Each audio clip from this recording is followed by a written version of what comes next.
By the end of the previous video, the basic scenery was in place, as can be seen in this shot of the overbridge at the western end of the station. The layout was, however, looking a little too neat, clean and bare, and needed more texture and detailing added. The inset picture shows the road, cliff and embankment area behind the station, as it was then, and the main picture shows how the same area looks after a little more work. The detailing has been added in a relatively restrained way, as I want the overall effect to represent a small country station sometime in the late 1950s, early 1960s.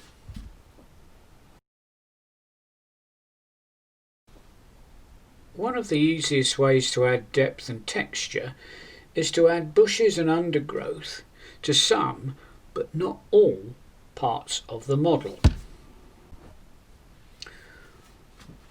On the tops of the cliff by the road, I have added bushes at irregular intervals. The darker bushes on the top of the cliff have had yellow paint gently added to represent gorse bushes, and also to differentiate these bushes from some of the others. On the embankment behind the station, there is now a dense cover of undergrowth.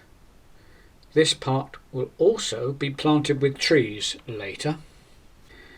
The bushes are all made from Woodland Scenics products. I have used a mixture of their bushes, clump foliage and underbrush products. For added variety, I've used 3 different colours: olive green, medium green and dark green. As can be seen in the main picture, the tunnel mouth is now in position, and around it I've rather gone to town to try and simulate an area which is very rarely cut back and has been allowed to grow wild. The whitish clumps are supposed to represent cow parsley. The embankment contrasts nicely with the meadow beyond, which it is assumed is grazed regularly by sheep or cows. The tufts of grass in the meadow are summer green static grass tufts, large size, purchased from Model Scenery Supplies. The tufts around the road and station yard areas are also from Model Scenery Supplies. I have used a mixture of medium and large tufts here, again in summer green colour. These tufts are amazing, and although individually quite small, they are extremely effective. The area behind the control panel was the next section to be tackled. The scenery needed to be removable at this point to give access to the wiring. The shape was quite complex, as it needed to fit into a corner. In addition, it is curved to fit behind the retaining arches, and it also slopes upwards to the corner of the layout. A cardboard template was cut out and shaped to fit the space, and then construction could commence using my favourite medium, plasticard. Various thicknesses and shapes were used, and 2 nails were glued into the top. These are to enable the corner piece to be removed easily. Polystyrene formers were covered in Modrock, which was then painted in appropriate base colours using acrylic paints. Burnt umber for the soil, and a mixture of greys for the cliff face.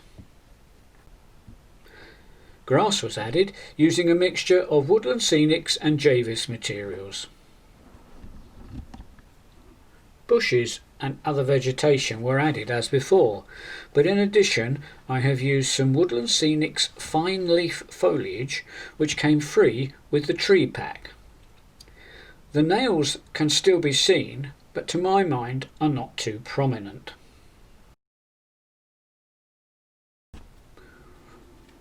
Once on the layout, this removable section fits well and looks good. I purchased a Woodland Scenics Realistic Tree Kit, which contains 6 deciduous tree armatures of various shapes in sizes from 3 inches to 7 inches. It also contains a large pack of medium green clump foliage. In addition to the clump foliage, I also use Woodland Scenic's bushes and rough pasture in dark green, medium green and olive green to vary the appearances of the finished trees. The tree armatures were bent to shape and then painted. I chose a light grey colour mixed with a small amount of brown, but I'm not totally happy with the finished colour and may yet go over the trunks again. I had considerable difficulty in getting the greenery to adhere to the branches of the trees, so glued a little on at a time, and then the following day, when that had dried, added some more. Adding the foliage this way took 6 or 7 days, but hopefully it's now well and truly stuck on. The shots show the foliage growing day by day.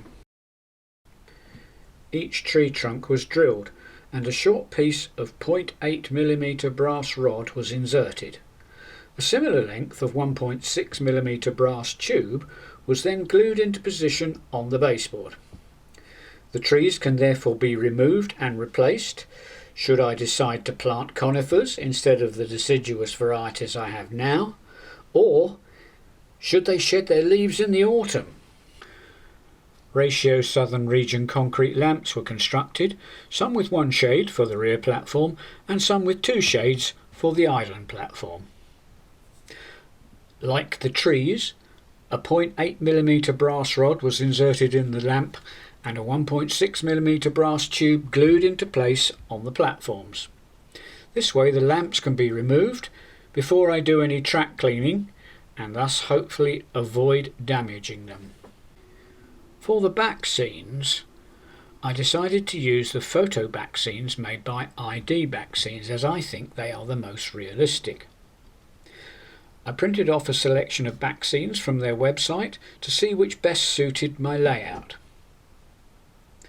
There is quite a bit of scenery along the sides and back of the layout which will be in front of the back scenes, and I thought it was important to judge carefully the placement of the back scenes.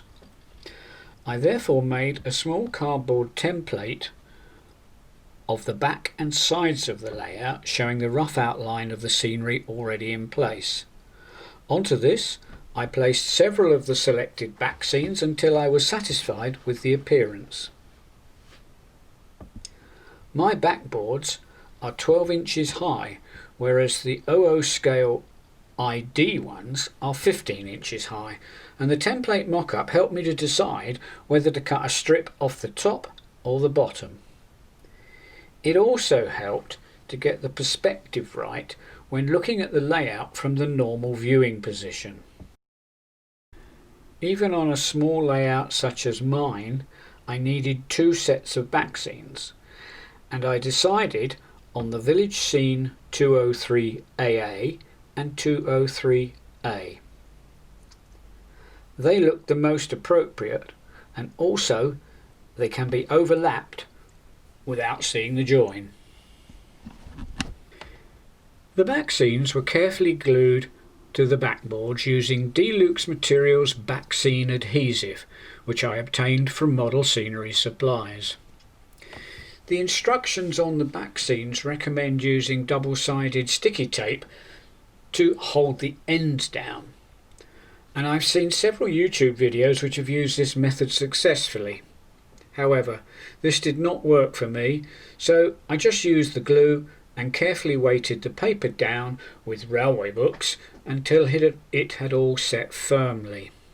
The back scenes all went on well, and to my mind add a whole new dimension to the layout. They are well recommended. The station building is a Pico Many Ways kit retrieved from a previous layout. Luggage, people and mail sacks add to the interest. The platform hut is also a Pico Many Ways kit, and its construction was covered in a previous video. The footbridge is by Hornby and has been on this layout for probably nearly 30 years now. The strange base on one side is to enable it to be positioned in the correct place on the layout. There is a corresponding hole in the island platform. This means that the footbridge can be removed for track cleaning purposes. The engine shed is an old Airfix kit. The water tower is, I think, a Pico kit, and the coaling stage ratio, all reused from a previous layout. The yard hut is either Pico or wheels and is also reused from a previous layout. The signal box was constructed from a ratio kit, the build of which was described in a previous video. A few shots now with all the buildings in place on the layout.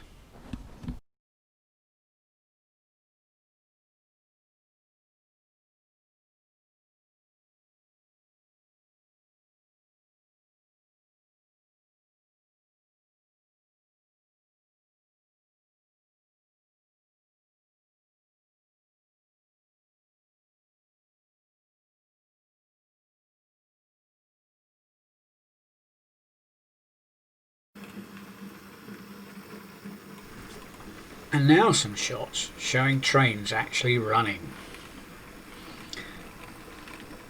I started out to see if I could resurrect an old layout that had been languishing in my garage for 20 years or more. Looking back over the previous 12 months or so, it's apparent that a lot more work was necessary than I'd first thought. So, was it worth it? Or would I have been better starting from scratch? I've had a lot of fun and some frustration along the way, but I'm very happy with the end result, and I guess that's all that matters. The layout as it stands now is a great improvement on its predecessor. In particular, dividing it into two and incorporating 4 hidden sidings behind a backscene has, I think, moved the layout from a train set to a proper model railway, albeit a very small one. Sharp curves are still the order of the day, but they are disguised by the scenic breaks at each end of the layout. Old Hornby and Pico small radius points give a bit of a rough ride to some rolling stock, as can be seen in the video. The layout is not finished. What layout ever is?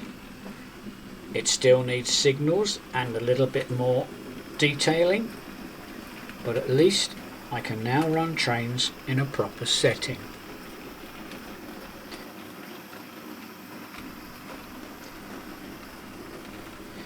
Now I'm going to start work improving some more rolling stock and enjoy running some more trains.